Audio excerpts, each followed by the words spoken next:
Ilang beses ko bang sasabihin sa inyo na hindi nyo pwedeng pakainin ng kung anong damo lang ang kabayo ko? Mamahaling damo ang pinapakain dyan.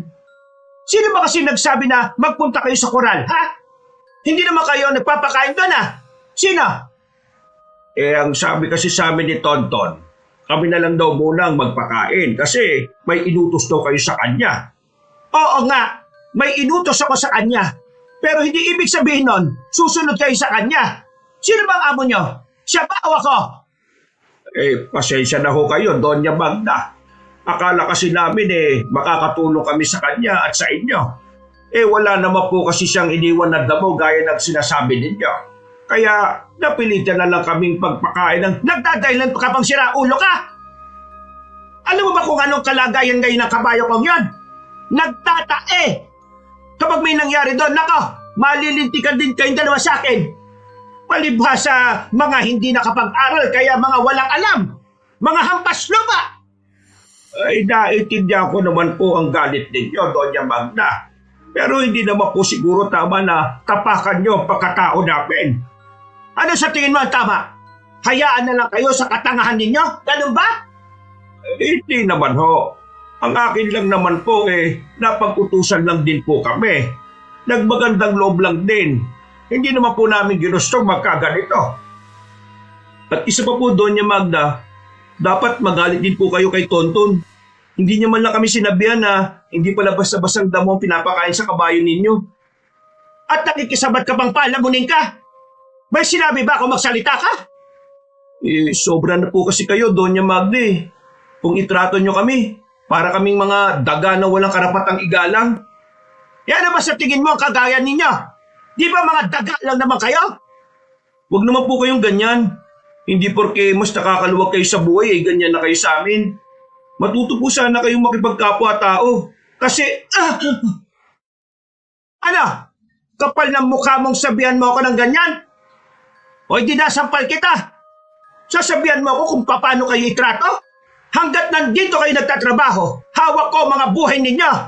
Wala kayong karapatan na mga twiran dahil mga utusan lang kayo. Mother, what's happening here? Eto kasi mga tangang mag-ama na to Binabwisit ako. Pinakain ba naman ng pangkaraniwang damo yung kabayo ko? Tapos ngayon, nangangatwiran pa na akala mo naman ang daming alam sa buhay. Mga inutil naman. Kalma lang, Mother. Ang dugo mo. Baka mamaya pumangit ka niyan. Sige na, I can handle this. You go to your room and take your rest. Alam kong pagod ka lang talaga ngayong araw. Hay, kayong dalawa! Sa oras na may mangyaring masama sa kabayo ko, parurusahan ko kayo talaga! Umalis na rin ang matandang babae. Nang makakyat na yon sa hagdanan, sila naman ang pinagtuunan ng babaeng si Amara. Ngumiti na muna ito sa kanila. Dumako ang tingin nito sa pisngi ni Ramil dahil bumakat pa roon ang kamay ng Donya. Pasensya na talaga kayo kay Mama, ha? Alam niyo naman, kapag tumatanda, laging nagiging mainitin ng ulo. Pero sa susunod, huwag niyo na pakainin ng bastang damo lang, ha? Kasi mamahalin ng damo na pinapakain sa mga kabayo niya Pasensya na rin po, ma'am. Hindi na po mauulit. Nangatwiran lang naman po kasi kami dahil pakiramdam namin. Niyuyurakan na niya yung pagkatawa namin ni tatay Naintindihan ko naman kayo. Kaya nga ako na rin ang humihingi ng paumanin sa inyong dalawa. Pagpasensyahan niyo na lang si Mama. Ayos lang naman sa amin, ma'am. Naintindihan din po namin may mali rin naman po talaga kami. O sige na po, umuwi na kayo at anong oras na rin Ngumiti na lamang ang mag-ama. Naglakad na rin sila palabas ng asyenda. Nakahinga na rin sila ng maluwag. Aminadong kinabahan sila sa nangyari. Buong akala kasi nila, magagaya sila sa isang tauhan ng asyenda na naparusahan kaagad. Napapailing na lamang ang mag-ama. Hindi rin kasi nila inakala na magkakaroon ng problema. Banas na banas sila sa lalaking si Tonton. Nakakabwisit talaga yung si Doña Magda Kung may iba lang talaga tayong mapapasukan, baka matagal na tayong umalis dyan. Alam mo naman kung sinong sobrang taas. Pera lang naman ang meron siya. Hayaan mo na. Wala naman na tayong magagawa sa ugali niya eh. Siguro, ang gawin na lang natin, kung ano lang ang ipinag-uutos niya, yun lang ang gagawin natin. Para na rin makaiwas tayo sa problema. Nagtataka nga po ako eh. Si Amaro ba talaga anak ni Doña Magda? Kasi parang hindi eh. Sobrang layo ng ugali nila. Narinig ko nung nakaraan sa mga kasambahay, si Ma'am Amara nagmana sa kanyang ama. Yung ama raw kasi talaga ni Amara ang mabait sa kanila. Kaya pala. Pero buti naman at hindi siya nagmana sa nanay niyang mas masama pang ugali kaysa kay Satanas eh. Pero mas nakakainis si Tonton. Hindi man lang niya sinabi sa atin kung ano ba talaga ang dapat na gawin. Tay, nung bago iwan sa atin ni Tonton yung kabayo, wala ka bang napapansin kay Tonton? Gaya ng alin. Nung nakaraan ko pa kasi siya nakikitang balisa palagi eh. Parang wala siya sa sarili at parang laging malalim ang iniisip. Laging gulat na gulat kapag kinakausap ko eh. Baka naman may problema lang sa kanila. Hindi ko alam. Hayaan na nga lang natin siya. Ang mabuti pa, pumunta na lang tayo sa lugawan nila paring Larry. Nagugutom na ako eh. Anong oras na rin oh? Hindi na tayo nakakain ng hapunan dahil sa kasamaan ng Doña Magda na yun. Mabuti pa nga kumain na lang muna tayo ng lugaw. Binisan na lamang ng dalawa ang kanilang lakad hanggang sa makabalik na rin sila sa kanilang baryo. Pagdating nila sa lugawan, nakita nila agad ang lalaking si Larry na nakatulala sa gilid. Wala pa kasing gaano kumakain. Matumal ang lugawan sa puntong yon. Uy, Larry! Bakit nakatulala ka na naman dyan? Uy, Ramil, Mandondon, bakit kayo nandito? Ganda ng tanong mo ah. Nandito siguro kami para maglaba. Ano ba tong lugar ninyo? Di ba lugawan? Di kakain ng lugaw. Kakain pala kayo. Ang kaso, wala kaming itlog ngayon eh. Pero may laman naman. Nandito rin si nanay kaya walang discount pre Pasensya na. Uy, ayos lang naman no. Samahan ko na lang kayong kumain. Wala pa naman ganong customer eh. Teka, asikasuhin ko lang kayo. Pumwestong mag-ama bandang gilid malapit sa bakod. Maya-maya lang ay bumalik na rin si Larry dala ang kanilang lugaw. Amoy pa lang ng lugaw ay parang nabubusog na sila. Sa kanilang baryo kasi, isa ang lugar ni na Larry sa kilalang lugawan sa kanila. Ang kaso nga lang, may mga oras talaga na kakaunti lang ang customer. Anong balita? Kumusta naman ang trabaho nyo sa asyenda? Tagal nyo na dyan Paano nyo kinakaya ugali ni Doña Magda? Ay, hilaan mo boses po. Baka mamaya may makarinig sa'yo mayayari ka talaga. Ano naman kung may makarinig? Totoo naman kasi na masama ang ugali niya. Masama ba na magsabi ng totoo ngayon? Alam mo, kahit hindi masama minsan magsabi ng totoo, masama pa rin ang nangyayari sa tao. Ibig sabihin, hindi lahat ng katotohanan ay safe. May mga katotohanan na dapat sarilinin na lang lalo na kung buhay mo ang nakasalalay dito. Mabigat na tao si Doña Magda. Akala nyo, simpleng matandang babae lang yon. Bakit, Mang Dondon? May nakaraan ba kayo ni Doña Magda kaya parang kilala mo siya? Haba, buwang pala tong taong to Hindi, biro lang naman. Seryoso masyado tong si Mang Dondon Ikaw pre, wala ka bang balak sumunod sa amin? Para kahit papano may kasama naman kaming nai-stress. Uy, wag na Sa ngayon masaya ako dito sa lugawan.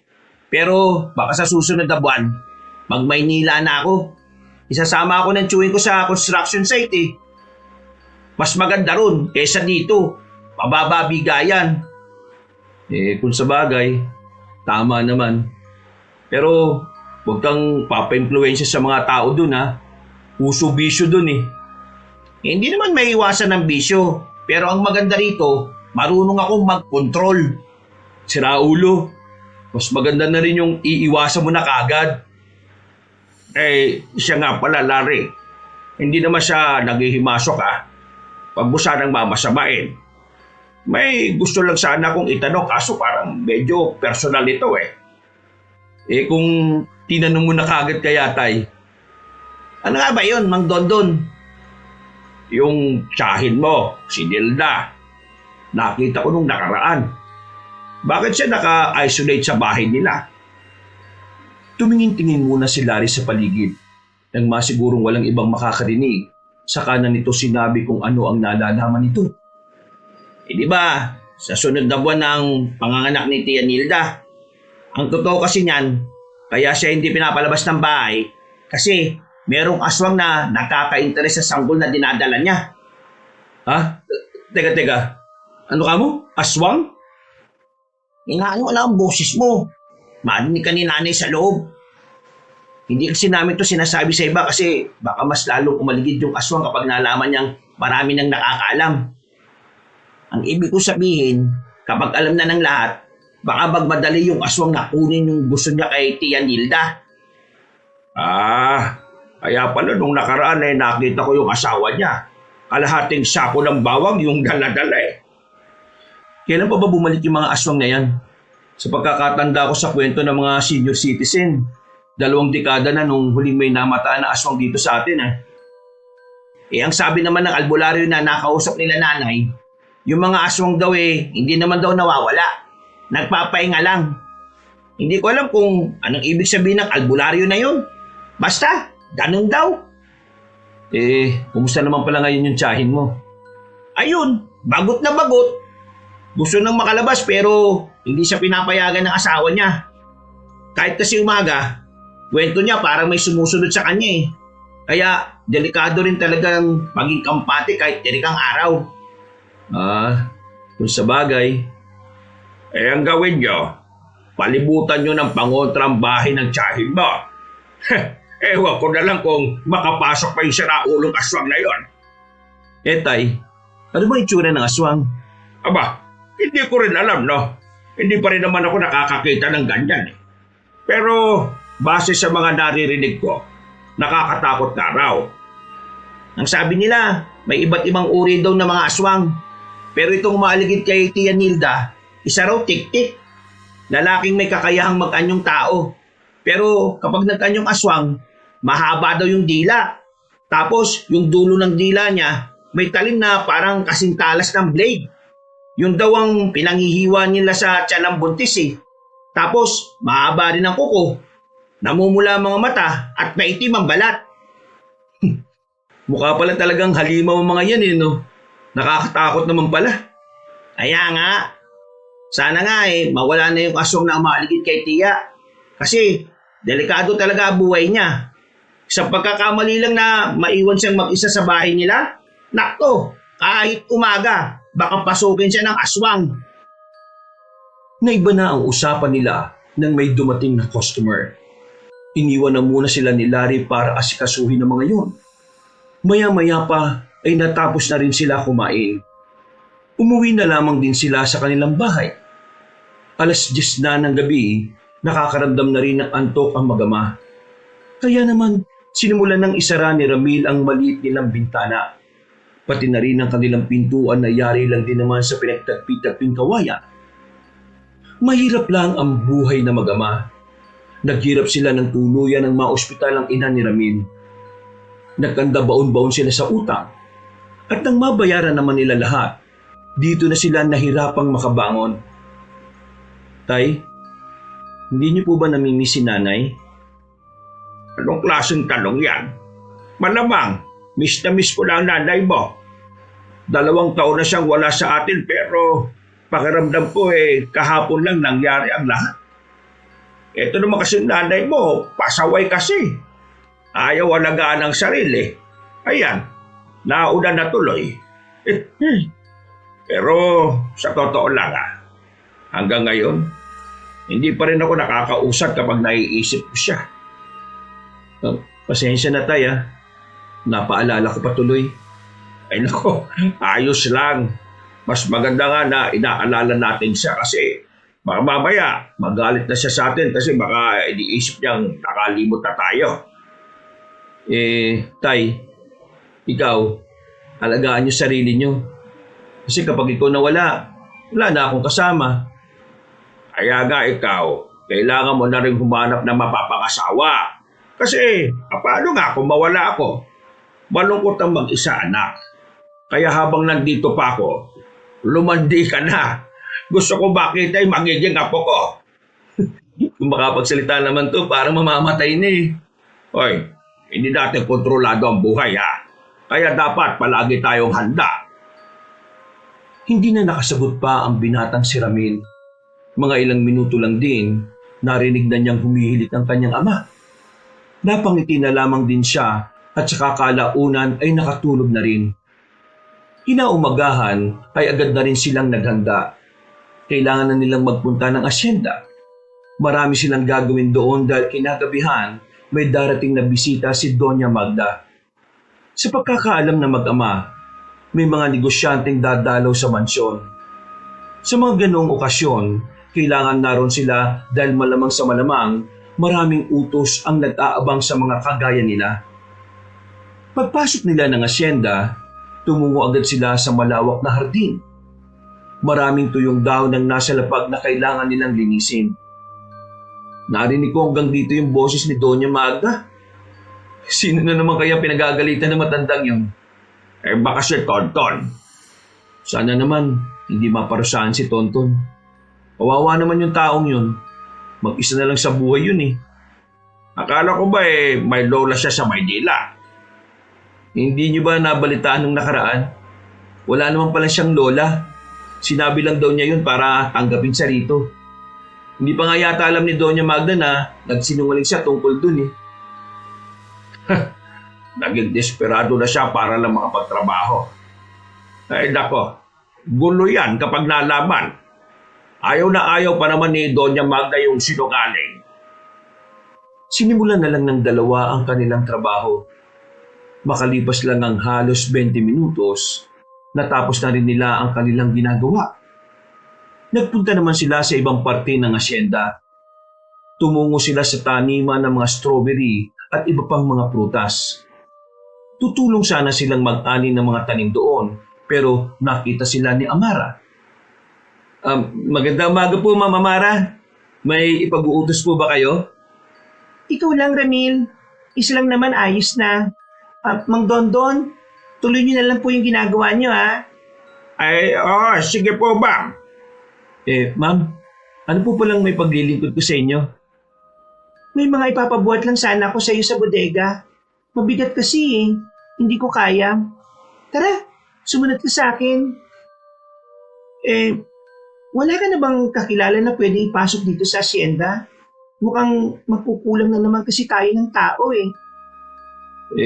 Tingnan ko po sa baryo namin kung merong naghahanap ng mapagkakakitaan. Pero may matatanggal po ba? Si Tonton eh. Ang dami na kasi niyang pagkakamali nitong nakaraan pa. Hindi lang ito tungkol sa kabayo pati na rin sa kung ano-anong bagay. Iritado na sa kanya si Mama eh. Kilala niyo naman ang Mama ko. Ayaw na ayaw niya sa mga taong inutil.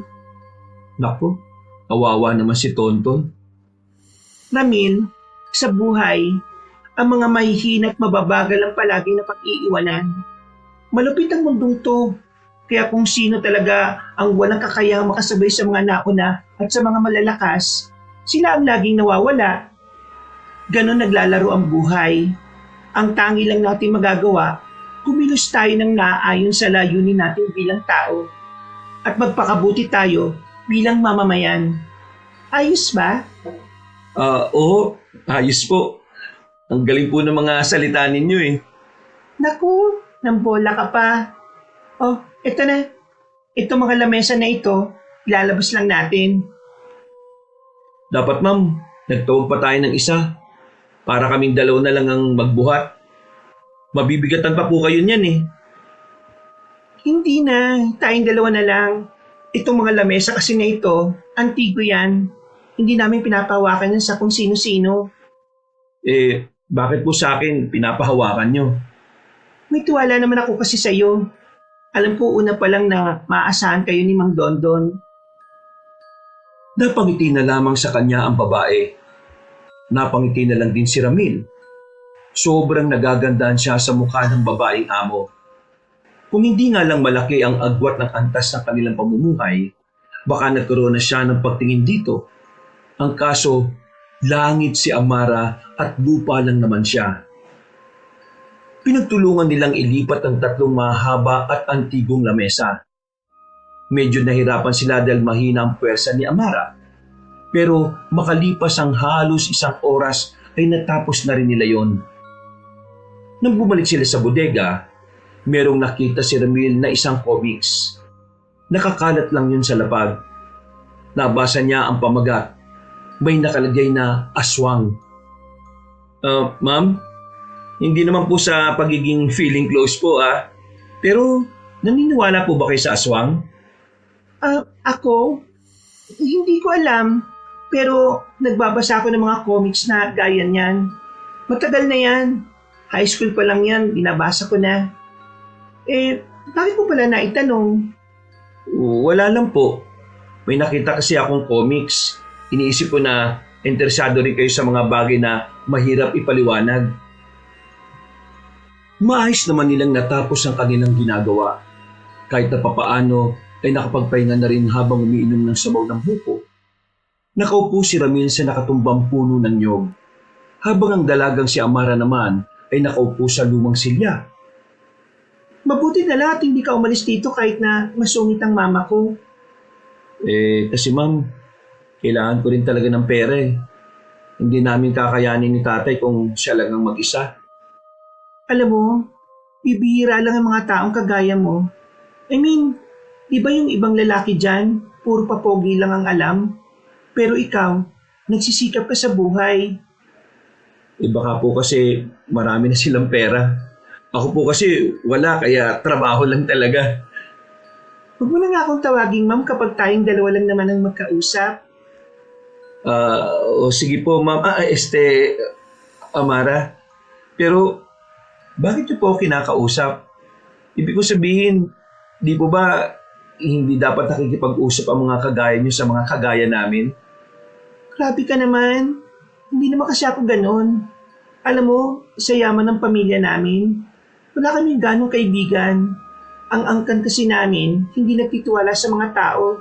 Kaya ayun, wala kaming ganong kakilala, maliban sa mga business partners namin. Ganun po pala.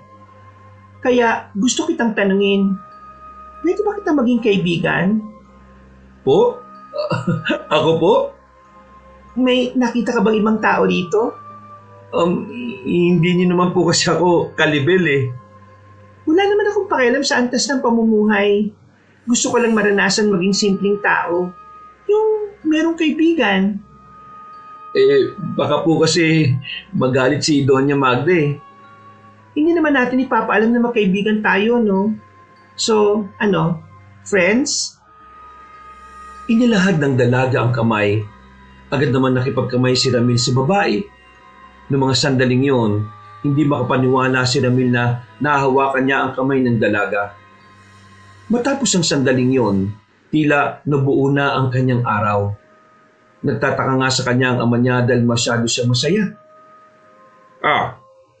Kanina ka pa ngumingiti dyan Ano pa meron? Abot mo nga sa akin yung asin. Tay, hindi ka maniniwala sa sasabihin ko. Ano nga ba yan?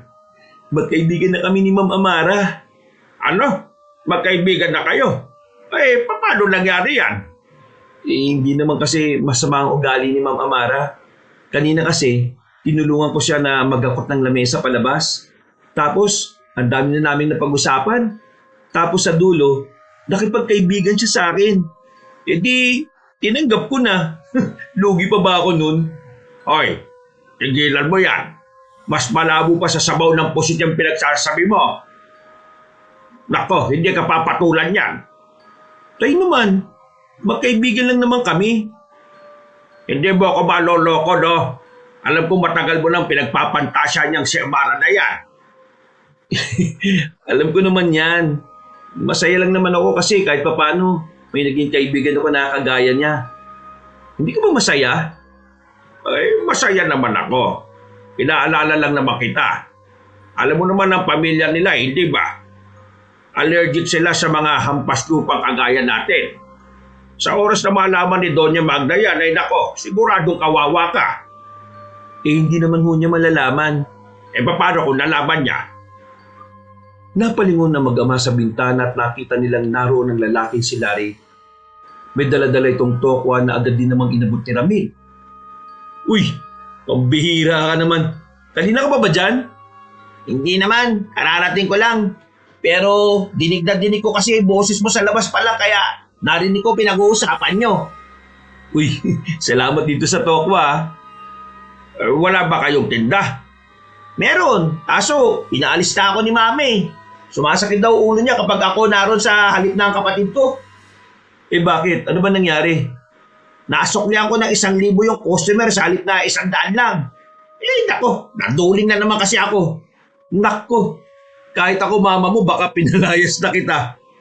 Naiintindihan ko naman kung bakit siya nagalit. Kaya nga, hindi na lang din ako sumagot.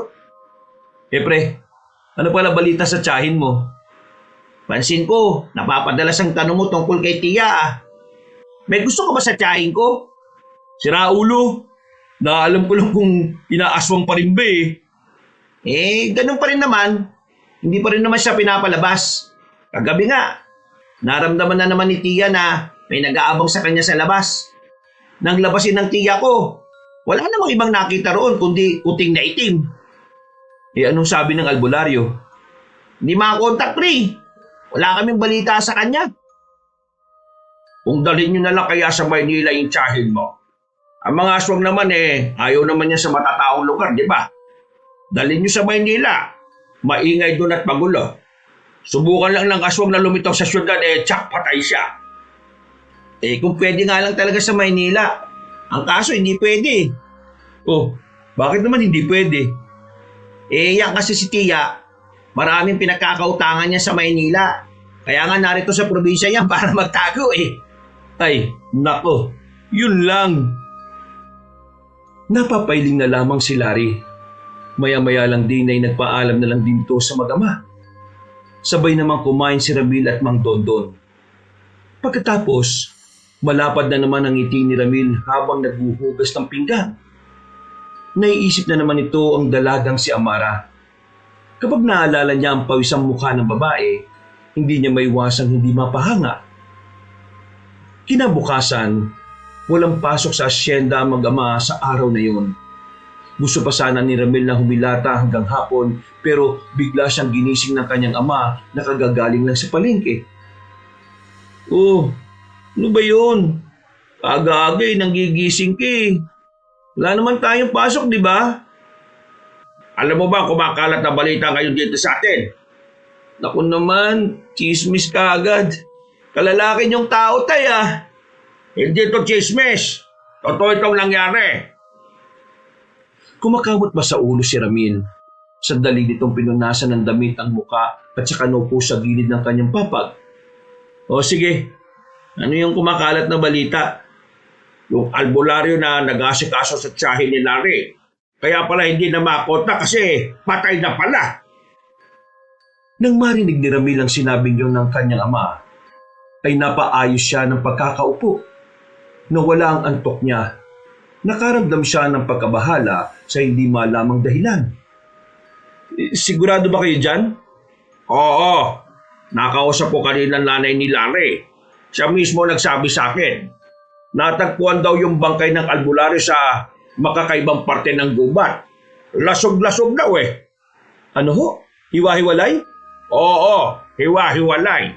Yung binti nga natagpuan sa terminal Yung braso sa ilalim ng ilog. Yung ulo naman nakita sa taniman ng pinya. Alam mo ba kung anong pinaka nakakakilabot sa narinig ko? Meron pa? Oo, meron pa. Sabi ng nanay ni Larry, may hinala daw yung pamilya ng albularyo na ang pumaslang doon Sigbin. Sigbin? Paano Sigbin? Yung Sigbin, alaga sila ng aswang. Kumbaga sa atin mga tao, di ba, asong alaga natin, hindi kaya pusa. Sigbin naman ang alaga ng mga aswang. Ang sabi-sabi, pinagpiestahan ng Sigbin ang albularyo. Pinag-agawan at nang mapilis na yung mga parte ng katawan, saka nagpunasan. Kaya yun, kung saan natagpuan yung parte-parte. Tay, tingin ko, pinalapa siya ng aswang sa mga sigbin. Kasi di ba, ang mga albularyo, hadlang sila sa mga aswang. Pinatay siya para wala nang makakapigil sa paglapit sa tiyahin ni Larry. Alam mo, may punto ka dyan. Kung ganyan nga nangyayari, di mas lalong malalagay sa alanganin yung tiyahin ni Larry. Nako, delikado. Puntahan ko na lang si Larry, Tay. Ay sige, pag uwi mo, sabay mo na dito si Larry ha. Nakapangako kasi ako rin na bibigyan ko siya ng biko ngayon. Agad na umalis ang lalaking si Ramil. Pinuntahan niya kaagad ang bahay ni Larry. Sakto naman na nakita niya ang kaibigan niya na papalabas na rin ng bakuran. Nilapitan niya ito agad. O pre, bakit? Pre, totoo ba yung balibalita? Yung alin? Yung albularyo ni Tia. Oo. Totoo ba yun? Oo pre, totoo yun. Pinatay siya. Sabi ng pamilya, sigbin daw. Anong gagawin niyo ngayon? Hahanap ba kayo ulit ng bagong albularyo? Sinubukan na nga nila Kaso dahil sa nangyari sa albularyong yun, wala nang gustong pumatos. Wala nang albularyong gustong tumulong kay Tia. Naku, kawawa yung bata na dinadala ng tiyahin mo. Kapag na-stress ang tiyahin mo, baka kung ano mangyari. Grabe ka magkalala no? Dapat na ba kitang tawagin at tiyuhin? Sira ulo. May asawa tiya mo para kang timang. Wala namang kwenta yun Kunwari, nagbabantay pero maya-maya aalis din. Ikaw na lang pre. Tiyo. Manahimik ka nga. Ang mabuti pa, sumama ka na lang sa akin sa bahay. Si tatay, nagluto talaga ng biko para sa'yo. Uy, biko! Ayos!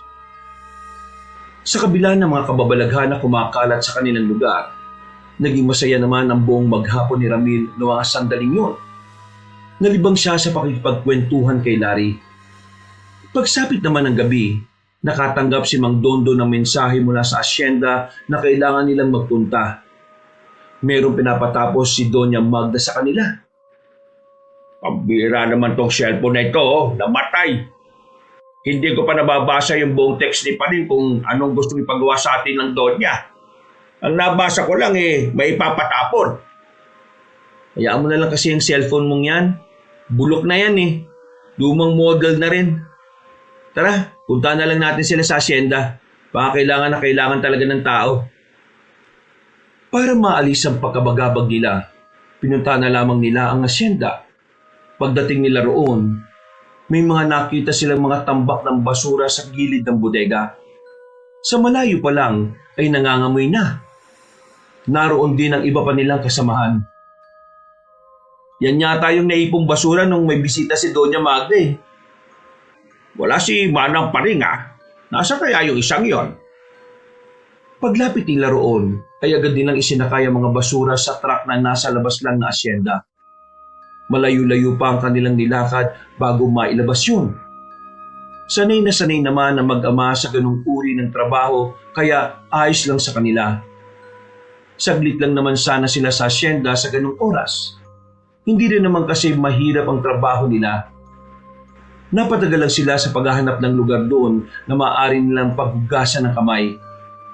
Kakaikot nilang dalawa sa buong asyenda, meron na silang narating na lugar na kung saan parang bibihira lang ang taong nakakarating doon. Tay, ito gripo. Makakapaghugas na rin tayo. Nako, buti naman. Ang baho na ng kamay natin Baka magkasakit pa tayo. Habang naguhugas ng kamay ang mag-ama, meron silang narinig ng mga boses ng lalaki. Naintriga sila kaya nagtago sila sa gilid at inintay kung sino ang mga paparating. Mga ilang sandali lang, sa mismong tapat nila tumigil ang mga lalaki. Tila may hinihintay ang mga yon. Hindi nila alam kung sino. Hindi rin naman kasi nila kilala ang mga lalaking yon. Wala silang natatandaan na nakita nila yon sa loob ng mansyon. Nakapagtataka rin para sa kanila na sa madilim na tagong lugar ng asyenda nila nakita ang mga yon. Para sa mag-ama, kahinahinala ang mga kilos nito. Sino kayo mga yan? Baka masasamang tao mga yan, Tay. Baka mga akyat bahay ang mga yan. Paano sila nakapasok dito? Napasiksik silang dalawa sa gilid ng marinig na nilang nagsalita ang isang lalaki. Malaki ang boses nito at sa tono nito ay masasabi nilang hindi ito basta-basta. Napatingin sila sa kaliwang banda at nang makita nilang dumating si Doña Magda, kasama nito ang mga tauhan nito. Noong mga pagkakataong yon, mas lalo na silang nalito. Wala silang ideya kung ano ang nangyari. Pero nakakaramdam sila ng kaba na parang may hindi tamang nangyayari. Mabuti naman at dumating ka kagad, Doña Magda. Nung nakaraan kasi, naghintay pa kami dito ng halos 20 minutos. Pasensya ka na nung nakaraan. Nagkaroon lang ako ng hindi inaasahang lakad kaya medyo nahuli. Pero ngayon, babawi ako. Dahil naghintay kayo nung nakaraan, may pasobra akong 3 para sa inyo. Yan ang gusto ko sa inyo, Doña Magda eh. Hindi kayo napayag na madismaya ang kliyente nyo. Oo naman, matagal-tagal na rin naman tayong partners in crime. Isa pa, malapit sa akin ang ama mo. Kaya malakas talaga kayo sa akin. Pwede ko na ba makita yung mga bagong dating na pagkain namin? Maya-maya pa, isang truck ang dumating. Pagbukas ng truck na yon, naglabasan mula sa loob ang mga babaeng buntis. Iyak ng iyak ang mga yon, pero nakabusal ang mga bibig. Hindi mabilang na mag-ama kung ilang buntis sa mga yon. Isa lang ang nasisiguro nila, may masamang mangyayari. Eto na lahat. Wow! Hindi talaga ako nabigo na ikaw ang naging partner namin. At ang pera, nasaan? Sumenyas ang lalaki sa isa pang lalaki. Merong inabot na 2 malaking bag. Sandali yung tiningnan ni Doña Magda. Lumapad ang ngiti nito nang makita ang nasa loob. Para itong nanalo sa loto. Hindi rin ako nagkamali sa inyo ng ama mo. Basta, bigyan mo lang kami ng masasarap na pagkain. Kaming bahala sa pera mo. Mas madali talagang yumaman kapag may kaibigan ka na aswang no? Alam mo yan. Oh, mga bata, dali na mga buntis na yan. Gusto na ng pinuno ng panghimagas. Nagmamakaawa ang mga buntis ng kaladkarin na iyon ng mga lalaki. Habang si Doña Magda naman, nakangiting pinagmamasdan habang papalayo ang mga yun. Tay, si Doña Magda, nakikipag-ugnayan sa mga aswang. Nagdudukot yata sila ng mga buntis para ibenta sa mga aswang na yun eh. Diyos ko, ano ba nangyayari sa mundo at bakit may ganito? Palis na sana ang mag-ama nang mapansin ni Doña Magda na bagya pang nakabukas ang gripo na ginamit nila. Dahil dito, agad na nagduda matandang babae na merong tao sa mga sandaling yun. Kinabahan din ang mag-ama nang mapansin naghihinala si Doña Magda. Masama ang kutob ko rito ngayon. Tingnan nyo kung may tao. Kung meron kayong makita, patayin nyo kagad. Naglakad na palis ang Donya na parang normal na lang dito na mag-utos ng pagpatay. Si Ramil at Mang Dondo naman hindi alam ang gagawin. Kabadong-kabado sila. Pero kahit na nagkalat ang mga tao ni Doña Magda, nagawa nilang makalis sa lugar na yun. Akala ng dalawa ay nakaligtas na sila. Pero habang kalmadong naglalakad palabas ng asyenda, bigla na lamang sila hinarang ng 2 lalaki. Alam na kagad nila ang ibig sabihin nun. Kaya ang ginawa nila, tumakbo sila palayo. Hinabol naman sila ng 2. Nang papaliko na sila sa isang iskinita, bigla silang pinaputukan.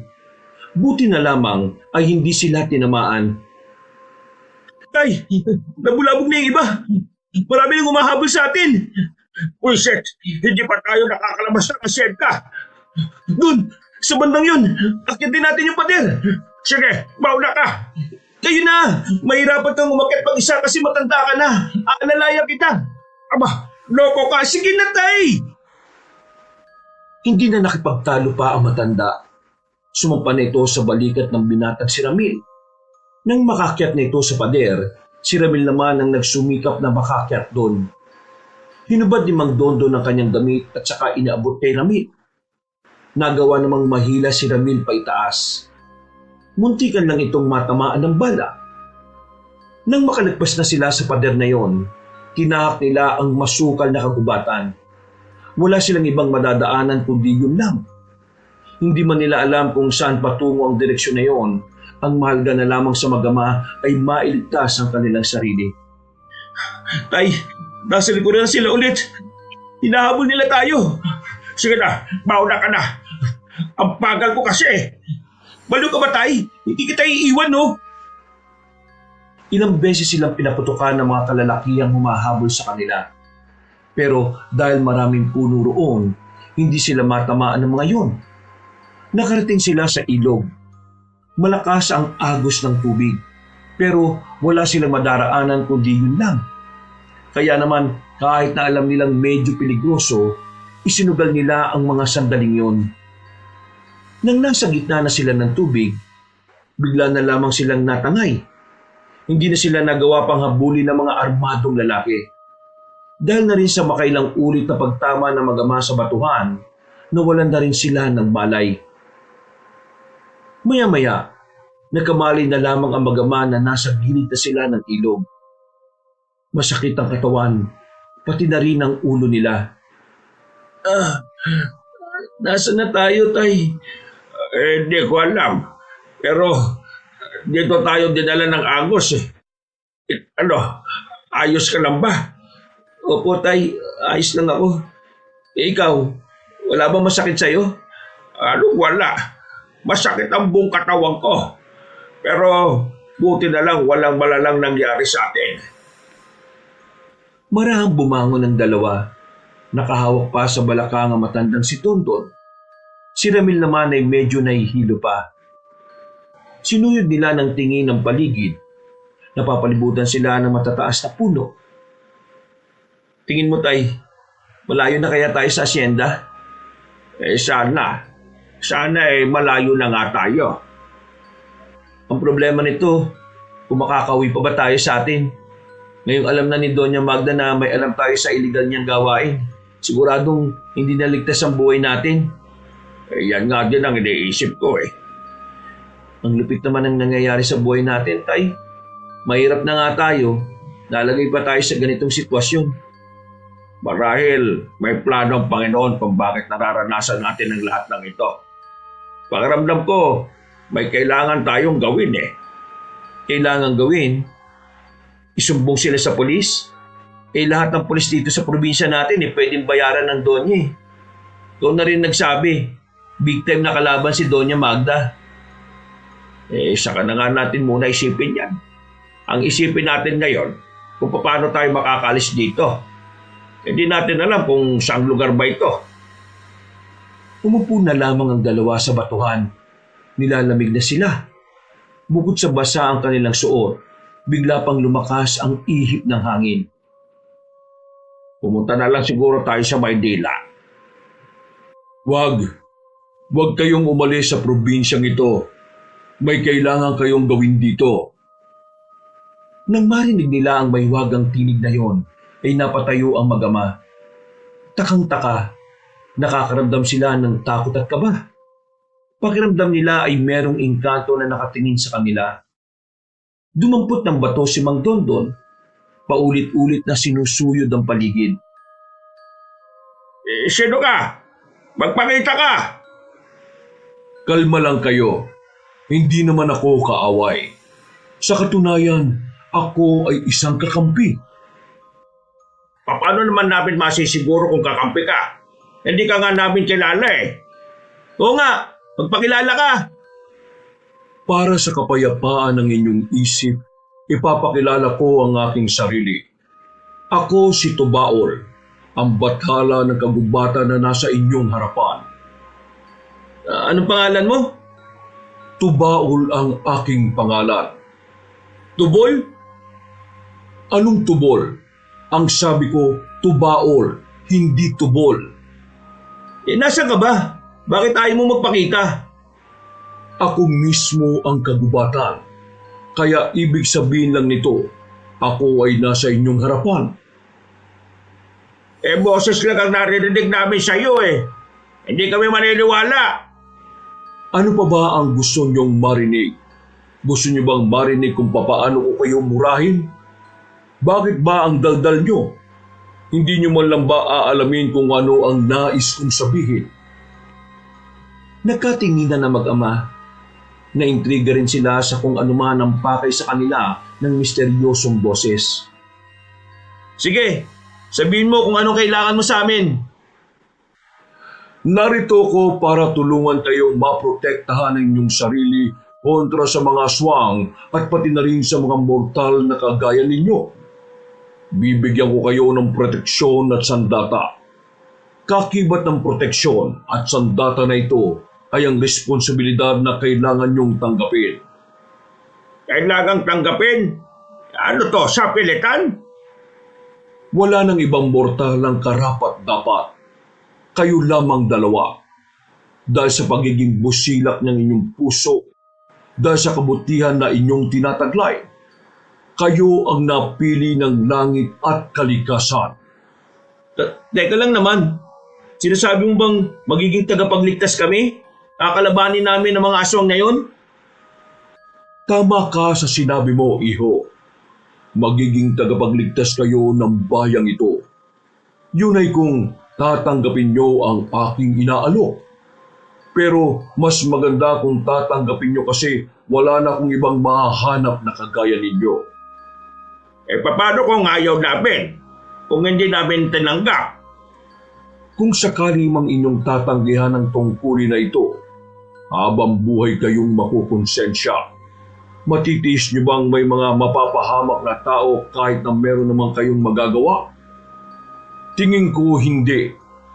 Likas kayong mabuti. Hindi kayo masasama. Kaya ang konsensya ninyo ay madali lamang kakalabit sa inyong mga damdamin. Aba, ayos din ah. Nagawa pang mangonsensya ng isang ito ah. Ano mapapala namin kapag tinanggap naman namin ang alok mo? Pagkakalooban ko kayo ng gantimpala, depende sa inyong hiling. Nagkatinginan na mag-ama. Tila nagdadalawang isip pa nga ang mga to. Sandali silang napaisip.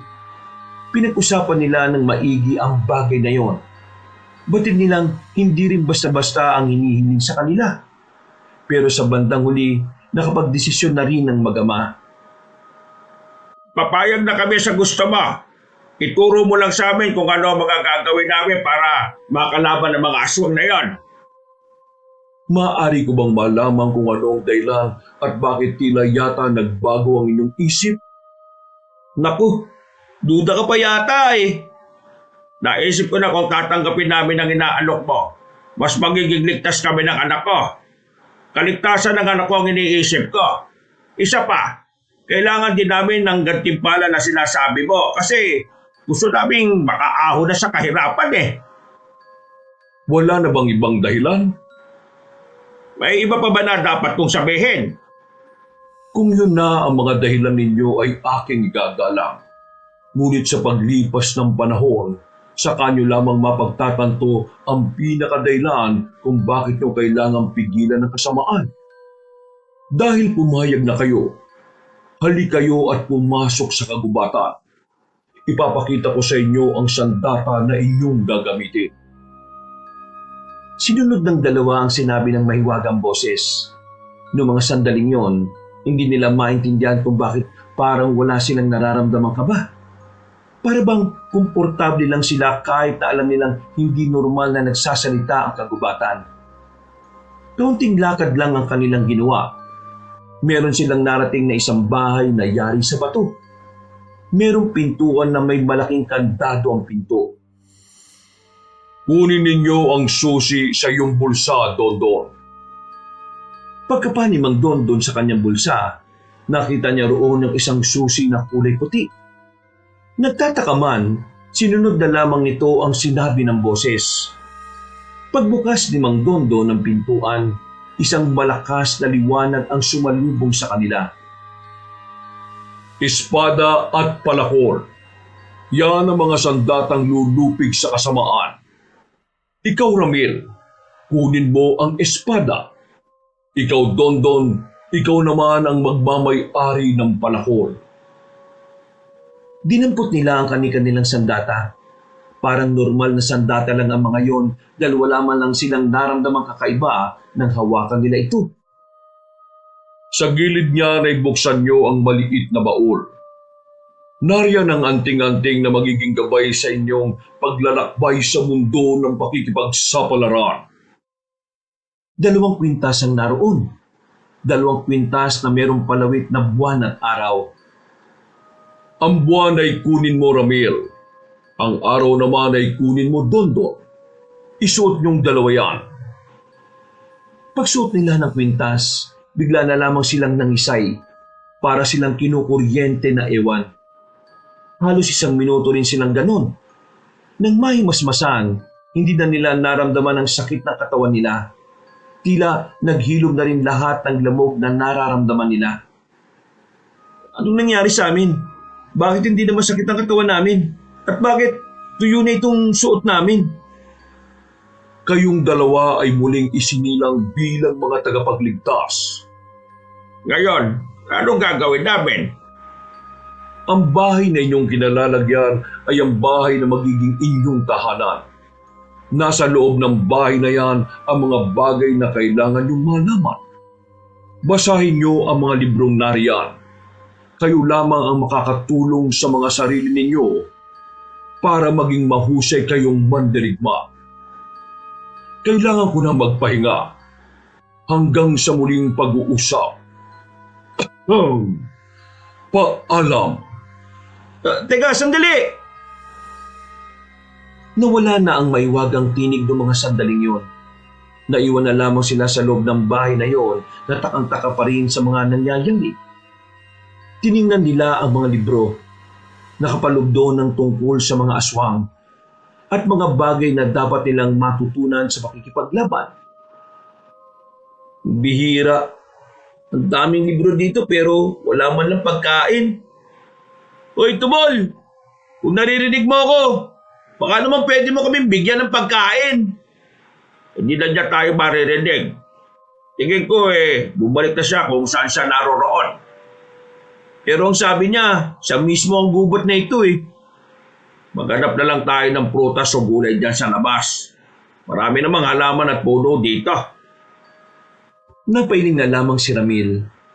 Noong mga oras na yon, pansamantala nilang nakalimutan ang tungkol sa mga natuklasan nila kay Doña Magda. Tila biglang tumuon ang kanilang atensyon sa mga libro. Binasa nila ang mga yon. At sa hindi ba lamang dahilan, mabilis nilang naisalpak sa utak nila ang mga kaalamang naroroon. Malaki ang ipinagbago ng kanilang katalinuhan. Para bang mas mabilis na nilang naiintindihan ang bagay na inaaral nila. Inabot na sila hanggang umaga. Hindi sila nakakaramdam ng antok. Gising na gising ang kanilang diwa. Sa katunayan, may naisip pa silang gawin nung oras na yun. Sigurado ka ba sa naiisip mo? Opo, Tay. Kailangan ko masabi kay Ma'am Amara na may ginagawang masama ang nanay niya. Kailangan niya makaiwas kay Doña Magda dahil sigurado mapapahamak din siya balang araw. Paano kung pati si Ma'am Amara may nalalaman din pala sa bagay na yon? Baka ikaw pa mapahamak. Baka mahuli ka nila. Tay, magtiwala ka sa akin.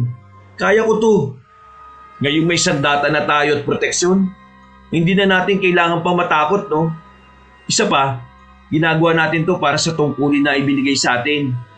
Magliligtas tayo ng buhay ngayon. Masama ang kutob ko sa ganyan, Ramil. Pero sige, pagkakatiwalaan kita. Nagkasundo naman ang mag-ama ng mga sandaling yun. Umalis sila ng kagubatan. Dala-dala nila ang kanilang sandata na ibinalot lamang sa telang nakita nila sa daan. Nang makalabas na sila ng gubat at makarating na rin sa kalsada, dito na nila muling naramdaman ang kaba. Unang pumasok sa isipan nila ay maaring hinahanap na sila ng mga tauhan ni Doña Magda. Umuwi sila sa kanilang baryo. Hindi sila nakalapit sa bahay nila dahil napansin nilang may 2 lalaking nakatambay sa tapat. Kaya naman naisipan nilang dumiretso na lang sa asyenda.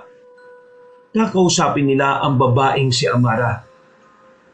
Habang naglalakad sila, natanong nila si Larry na paparating. Agad itong hinila ni Ramil at dinala sa tagong iskinita. Oh, pare, Magdodong, bakit kayo nandito? Nag-aalalang tumingin-tingin na muna ang binatang si Larry sa paligid. Hindi dapat kayo nandito. Inaanap pa yun ni Doña Magda eh. Ang sabi nila, nagnakaw daw kayo sa asyenda. Eh alam ko namang hindi nyo magagawa yun, kaya sabihin nyo sa akin, ano ba talaga nangyari? Ikaw na magkwento, Ramil. Kasi pre, ganito yun. Kagabi, nagpunta kami ng asyenda para itapon yung mga naiwang basura. Naghanap kami ng mahugasan ng kamay pagkatapos, hindi namin inakala na meron kaming matutuklasan. Nalaman namin na may illegal na ginagawa si Doña Magda. Hindi lang basta illegal pre sobrang immoral. Si Doña Magda, dumudukot sila ng mga buntis dito sa probinsya natin. At ang mga buntis na yon ay ibinibenta niya sa mga aswang mismo. Ha? Totoo? Eh teka, sigurado ba kayo dyan? Narinig namin mismo sa bibig ni Doña Magda na aswang ang katransaksyon niya, pre. Halangang kaluluwa ni Doña Magda. Hindi lang basta masama ang ugali niya. Sobrang sama pa. Mahiya talaga si Satanas sa kasamaan ng pagkatao niya eh. Diyos ko, hindi na maganda to. Kung ganyan pala si Doña Magda, maraming buntis na mapapahamak. Kabilang na dito yung tsahin ko. Kaya nga mabuti pa. Sabihan mo na yung tiyahit mo na umalis na sa balyong ito.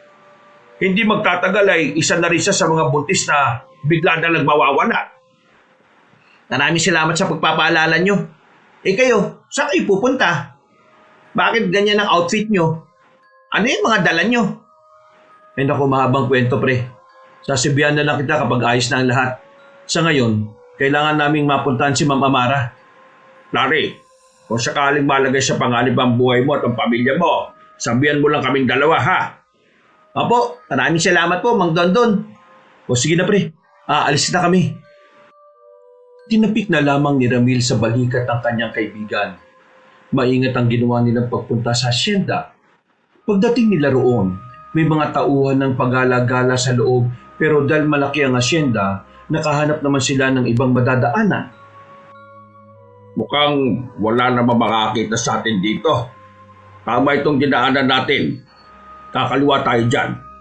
Malapit na dyan yung sinasabi mong bodega na tinatambayan ni Ma'am Amara. Tay, di ba sabi ni Tubol, proteksyon tong suot nating kwintas? Subukan kaya natin kung gumagana. Paano? Magpabaril tayo. Sira ulo. Tumigil ka nga sa mga pinag-iisip mo. Tara na. Habang walang tao ay mabilis nilang tinakbo ang daan patungo sa iskinita. Nang malagpasan nila yon ay natanong na nila ang bodega. Nang mapansing walang makakakita sa kanila, hindi na sila nagsayang ng oras. Nagmamadali na silang makalapit doon. Sakto naman na nasa loob pala ang babaeng si Amara. Nagpupunas ito ng mga silya. Oh, Mang Dondon, Ramil, kayo pala. Amara, alam kong alam mo na ang nangyari. Huwag kang maniniwala. Wala kami ginagawa masama. Ang alin ba? Teka, ano ba nangyayari? Pinagkakalat ni Doña Magda na nagdakaw daw kami dito sa asyenda kaya kami umalis kagabi. Pero iba talaga nangyari. Paano iba? Sige nga, ipaliwanag nyo, makikinig ako.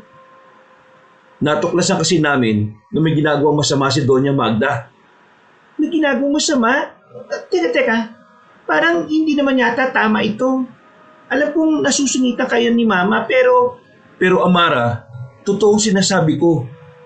Kagabi, nakita namin siya na may kausap na lalaki. Ang lalaking yon at ang kasama nun ay mga aswang. Tapos, maya-maya lang, may mga dumating na truck na laman ng mga buntis. Yung mga buntis, pinagdukot ni Doña Magda para ibenta sa mga aswang. Ganun ang ginagawa ng mama mo kaya mas madali siyang nakakalikom ng pera. Ramil, Maniwala ka sa akin. hindi tama yan sinasabi mo. Kilala ko ang mama ko. Kahit na maraming nagagalit dahil sa ugali niya, alam ko na kahit kailan, hindi siya gagawa ng gaya ng sinasabi mo. Sumusobra ka na, Ramila. Hindi ko kayang tanggapin ang sinasabi mo. Iha, totoo ang sinasabi ni Ramil. Kailangan mo makinig sa amin dahil para din naman ito sa kaligtasan mo. Kung ayaw mong maniwala, bakit hindi ka mismo mag-obserba? Alamin mo kung totoo yung sinasabi namin. Iha, hindi mo kilala ng gusto ang nanay mo. Umalis na kayo. Hindi ko kailangan marinig ang mga sinasabi ninyo. Pero, Amara, Ramil, tama na. Umalis na kayo bago ko ba kayo isumbong sa mga tao namin. sana mapagtanto mo rin na tama ang sinasabi namin. Akala ko pa naman magkaibigan na tayong dalawa. Pero hindi pa pala. Sige na, umalis na tayo. Wala na tayong magagawa kung ayaw niyang makinig sa atin. Tumango na lamang si Ramil kay Amara. Mabilis nilang nilisan ng asyenda. Pagsapit ng gabi, nanatili na muna sila sa kanilang baryo. Pero hindi sila umuwi ng bahay. Nagtago lang sila sa bapunong parte ng kanilang lugar. Tay, tingin ko, kailangan na natin gumawa ng paraan para pigilan yung operasyon nila Doña Magda at ng mga aswang. Anong kailangan natin gawin? Manmanan natin si Doña Magda. Kailangan natin magkaroon ng impormasyon kung nasaan ang mga aswang.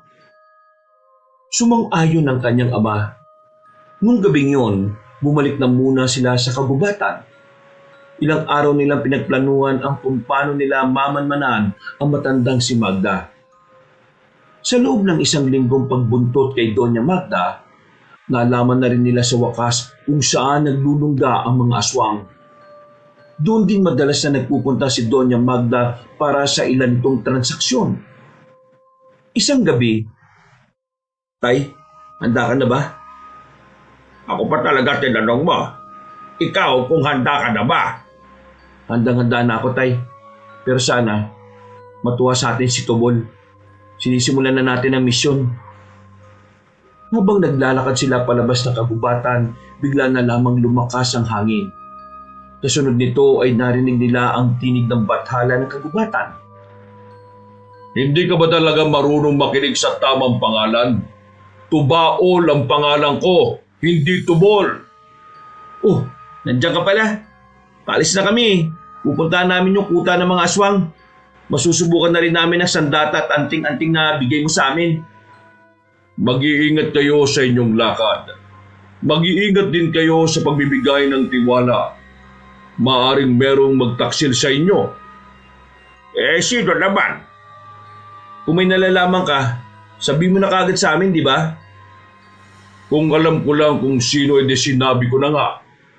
Isa ka palang hangal eh. Ano yung sinasabi mo? Nararamdaman ko lang, pero hindi ko nakikita kung sino. Maging alerto kayo. Sa inyong lakad, wala kayong ibang pagkakatiwalaan kundi ang sarili nyo lang.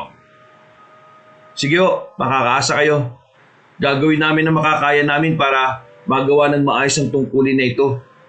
Pipigilan namin ang mga salot na yun sa mga binabalak nila. Nakakatuwa. Dahil habang tumatagal, unti-unti nyo nang nauunawaan ang tunay na kahulugan ng inyong misyon. Matapos sa pag-uusap na yun ay agad na rin silang pumunta sa gubat. Tumungo na muna sila sa asyenda para alamin kung naroon ang matandang si Magda. Pero wala roon ang Donya. Isa lang ang hinala nila. Nakipagkita na naman ito sa mga kliyente nitong aswang. Nagmadali silang makaalis ng asyenda. Dumaan na muna sila sa baryo sa pagbabaka sakaling merong aswang na umaaligid sa tiyahin ni Larry. Pero nang dumating sila roon, nakapagtataka na nakabukas ang bahay. Pero wala silang naririnig na tao sa loob. Kaya sumilip silang dalawa. Nakita nilang wala ngang tao roon. Nakakalat ang gamit sa lapag. May kaunting dugo na rin sa lapag. Tay, nahuli na tayo ng dating. Nakuha na nila yung tiyahin ni Larry. Larry? Nandiyan ba si Tia? Nakita ko may nakapagsabi sa akin. May mga tao raw dito ni Doña Magda kanina. Pare, wala na ang tiyahin mo. Kinuha na siya. Nahuli na kami ng dating. Gagi, pre. Mang Dondon, tulungan niyo ako. Mahal na mahal ni Mama ang tiyahin ko na yun. Baka hindi kayanin ni Mama kapag may nangyaring masama sa kanya. Oh, uminaw ka lang, Larry. Gagawin namin ang lahat para mabawi ang tiyahin mo. Ramil, simulan na natin. Sasama ako. Pre, hindi pwede. Delikado to. Delikado nga pero kayong dalawa lang eh. Kaya sasama ako. Sige na, gusto ko makatulong sa pagliligtas sa tiyahin ko. Hindi mo naintindihan eh. Asong ang kalaban dito, pre. Kasama pa ang mga tao ni Doña Magda. Isa pa, hindi mo kami masasabayan. Paano hindi masasabayan? Bakit? Lilipad ba kayo? Sige na naman. Nag-aalala rin ako kay Tia eh. Ay sige, sumama ka sa amin. Pero sa isang kondisyon. Anong kondisyon? Sa oras na magkagulo na, unahin mong iligtas ang sarili mo, ha? Paano kayo? Huwag mo kaming intindihin. Kaya namin ni Ramil ang sarili namin. Sandaling tumingin si Larry sa kanila. Tila sinusuri ang kanilang pananamit. Tumingin din ito sa kanilang sandata na nakabalot ng tela. Bakit pakiramdam ko may nagbago sa inyong mag-ama? Kung ano man ang iniisip mo, yun na yun. Tara na! Nagmamadali nilang nilisan ng baryo. Pumara lang sila ng tricycle para puntahan ang lugar na kinaroroonan ng mga aswang. Makalipas lang ang halos 10 minuto, nakarating na rin sila. Pero sandali na muna nilang inobserbahan ang paligid. Naririnig mo yung mga boses na yon? Lahat ng yon, aswang. Pero pwede rin mga tao ni Doña Magda na may mga baril. Malakas ang kutob namin na nandito siya. Ilang saglit lang ay meron ring dumating na truck. Naririnig nila ang mga nag-iiyakang buntis sa loob nito. Baka nasa loob niyan si Tia. Kailangan na natin kumilos. Huwag tayong padalos-dalos. Kailangan natin maging maingat. Hihintayin lang natin buksan ang truck na yan. Kayong dalawa na ang mag-asikaso sa mga buntis. Habang ako naman, papasukin ko yung lugar na yan. Iisa-isahin ko sila. Ha? Kakayanin mo sila? Ano ka ba? Bida ka ba sa pelikula? Di malalaman mo na lang mamaya. Ngumisi na lamang ang lalaking si Ramil. Maya-maya pa ay inalis na rin ito ang tela na nakabalot sa espada nito. Ganon din naman si Mang Dondon. Nakaramdam naman ng pagkamangha ang binatang si Larry. Hindi nagtagal, nakita nilang may mga lalaking lumapit sa likuran ng truck. Pagbukas nito, walang sinayang na pagkakataon si Mang Dondon at Larry. Nilapitan nila ang mga yon. Hindi nagdalawang isip si Mang Dondon na hatawin ng palakol ang mga naroroon. Nagpalit ng anyong aswang ang mga yun. Tila nawala naman ang kakaunting tapang na bitbit ni Larry nang makita ang mga nilalang. Habang si Ramil naman ay nauna nang pumasok sa loob. Nagulat ang mga aswang na nagbabantay sa gilid-gilid. Noong mga sandaling yon, mabilis na napabagsak ni Ramil ang unang humarang sa kanya. Kaya madali siyang nakapasok sa isang malaking bodega kung saan naroon ang iba pa. Inabutan niya sa loob si Doña Magda. Kasama nito ang lalaking si Gabo, ang nagsisilbing katransaksyon palagi ng Doña. Napatigil ang mga yon sa kani-kanilang ginagawa at ang lahat ng tingin ay natuon kay Ramil. Unang napansin sa kanya ay ang kanyang espada na nababahiran na ng dugo. At sino ka naman para abalay kami rito, ha? Doña Magda, mukha yatang gulat na gulat ka. Bakit hindi mo sabihin sa kanya kung sino ako? Siya ang isa sa mga tauhan ko sa asyenda. Hampas lupa silang dalawa ng kanyang ama. Hampas lupa ka pala eh. Bakit ka narito? Alam ba kung ano ang mga nasa harapan mo? Tingin mo, mapapadpad ako dito kung wala akong alam? Sa halip na tanungin niyo ako ng mga walang kwentang bagay, bakit hindi niyo unahing magtaka kung bakit ang lakas ng loob kong pumunta rito? Nagkatinginan na matandang babae pati na rin si Gabo. Parehong napapaisip sa sinabing niyo ng binatang si Ramil. Baka sa mukha ng lalaking aswang ang pagkabahala. Bagay na ikinatuwa naman ni Ramil dahil pakiramdam niya sa parting yun ay nakakalamang na siya pagdating sa moral. Ang ibig sabihin, isa ka bang manunugis? Hindi ko alam kung ano ang tawag sa akin. Pero pwede mong isipin na mga kagaya ko ang siyang papas lang sa mga salot na katulad mo. Huwag ka na magpasikat dito, Ramil. Hindi mo matatakot ang mga narito. Bakit? Dahil mga aswang sila? Tingin mo nagpunta ako dito na may nararamdamang takot sa mga nilalang na yan? Wala akong nararamdaman kahit nakakaunti. Kaya kung ako sa'yo, itama mo ang mga pagkakamali mo, Aling Magda. Ang kapal ng mukha mong tawagin akong Aling Magda. Sino ka sa inaakala mo? Winasiwas na ni Ramil ang kanyang espada. Sa puntong yun, nagsimula na ring umangil ang mga aswang. Gaba, wala akong magagawa rito. Mauna na ako. Sige, umalis ka na. Mamamatay ka lang dito, matanda ka. Hoy! Ikaw! Ano pangalan mo? Bakit mo tinatanong? Gusto mong malaman ang pangalan ng aswang na papas lang sa'yo? Hindi. Tinatanong ko kung anong pangalan mo para alam ko kung anong puntod kitang dadalawin. Mali! Hindi uso ang puntod sa amin. Sa inyo lang uso yun, mga tao. Ang dami mong daldal! Ano bang tinitingin-tingin nyo? Lusubin nyo na ang isang yan! Nagsipag-angilan ng mga aswang. Hindi nagtagal, sabay-sabay nang umatake ang mga nilalang. Pero hindi man lang nangatog ang tuhod ni Ramil. Kahit siya ay naninibago rin. Para kasing ang tagal-tagal na niyang ginagawa ang pakikipaglaban sa mga yon. Mahusay ang bawat ilag na ginagawa niya. Nakakatugon din siya bilang atake sa mga kalaban niya.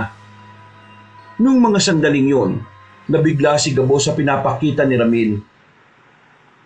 Hanggang dyan lang ba ang kaya ninyo? Pwes, ako naman! Ginamit ni Ramil ang kanyang pambihirang bilis. Isa-isa niyang pinabagsak ang mga kalaban niya. Dumanak na ang dugo sa lapag. Sa mga pader din ng bodega ay makikita ang mga bakas habang si Gabo nakatayo lang doon at nanunood sa mga nangyayari. Kalaunan, nakabulagta na ang mga aswang. Tapos na sila. Baka pwedeng ikaw naman. Hindi ko alam kung saan nagagaling ang taglay mong bilis sa pangikipaglaban. Pero kung inaakala mong uubra ka sa kagaya ko, nagkakabali ka. Marami na akong pinagdaan ng laban. Hindi ka mananalo sa akin kung wala ka pang isang buwan na pumapatay na kalaban. Hindi ko alam kung tinatakot mo ako. Nagyayabang ka lang para hindi malatang ikaw yung natatakot eh. Pero para malaman natin kung sino ba talagang malakas, bakit hindi na natin to simulan?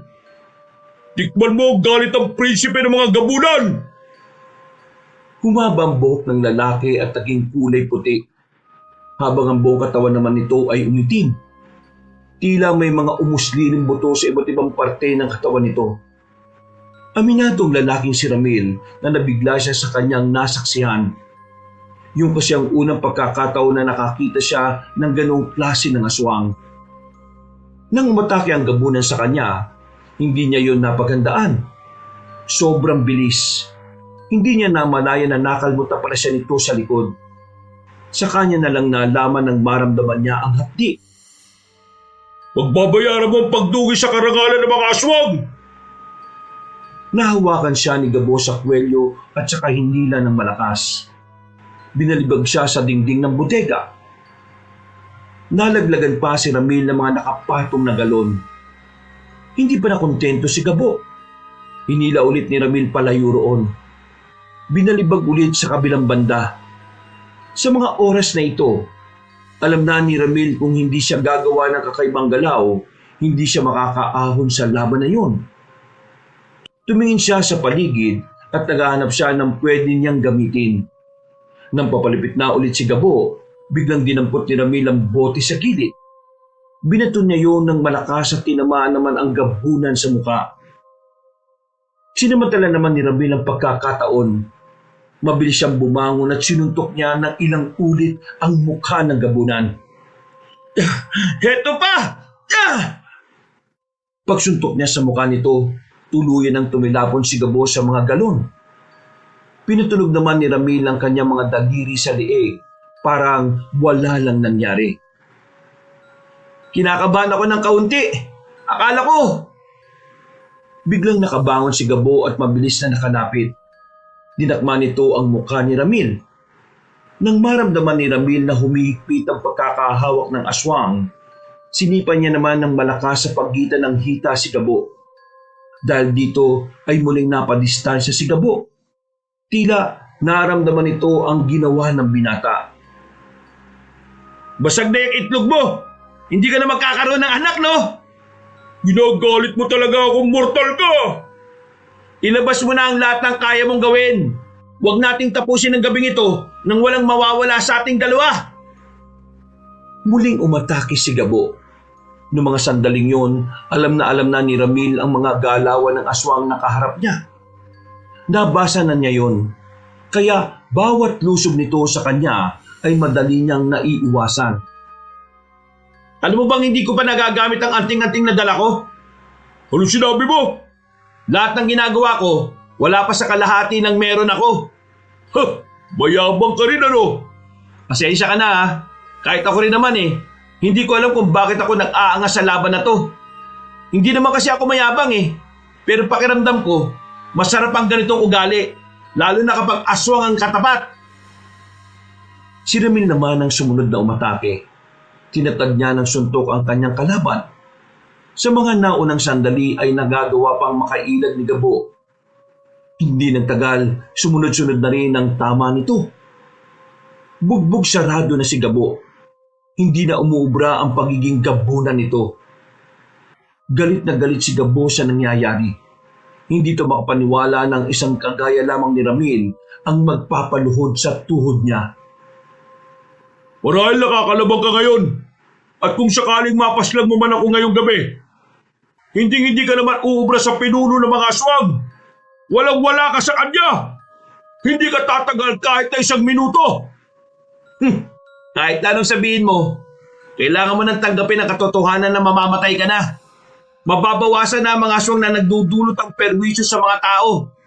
Lalong-lalo na sa mga buntis. Pagbabayaran mo na ngayon ang lahat ng kasalanan mo sa mga sanggol. Kinuha na ni Ramil ang kanyang espada. Tangkang tatakas pa sana si Gabo, pero hinabol yun ni Ramil. Tinarak niya ang espada sa gabunan. Ibinaon niya ng gusto ang espada hanggang sa tuluyan na itong nalagutan ng hininga. Sinuyod niya ng tingin ang buong paligid. Noong mga sandaling yon, nakita niyang nakabulagta na ang lahat ng aswang. Lumabas siya ng bodega. Hinanap niya ang matandang babae. Wala na ang sasakyan sa harapan. Kaya nasisiguro niyang nakalis na rin si Doña Magda. Hindi na lamang niya yon hinabol pa. Mas inunan niyang intindihin ng mga buntis na kasama nila ni Mang Dondon. Kasama na rin nila ang tiyahin ni Larry. Napaslang ko na mga aswang, pati na rin yung katransaksyon palagi ni Doña Magda. Tara, kailangan na nating umalis. Gamit ang truck na naroon, bumiyahe sila paalis. Naihatid nila sa kanilang lugar ang mga buntis. Nakauwi na rin ang tiyahin ni Larry. Kinabukasan, umalis na sa kanilang lugar ang tiyahin ni Larry para makaiwas sa gulo. Ang ibang buntis din naman ay naabisuhan na ng kanilang pamunuan. Pre! Sandali! Hinabol ni Larry ang mag-ama na naglalakad na sana palayo. Nagtataka kasi si Larry kung saan patungo ang dalawa. Gayong nasa baryo naman na sila. Saan kayo pupunta? Ay, dyan lang naman. Bakit? Saan dyan? Katatapos lang ng laban kagabi. Hindi man lang ba kayo magpapahinga? Hindi nyo man lang ba ipapaliwanag sa akin kung ano na nangyari sa inyo? At bakit parang sanay na kayo sa ginagawa ninyo? Ibang tao yata ako sa inyo para paglihiman nyo eh. Pre, hindi naman sa ganun. Sadyang nung una, natatakot lang kaming sabihin sa'yo dahil ayaw ka naming madamay. Ngayon, nadamay na ako. Baka pwede namang sabihin nyo sa akin. Gusto ko din kasi sumama sa inyo eh. Gusto ko makatulong. Gusto ko magkaroon ng lakas ng loob para protektahan sila nanay. Nagkatinginan na mag-ama. Sa huli, naisipan na lang din nilang isama si Larry. Sa isip-isip nila, hindi naman siguro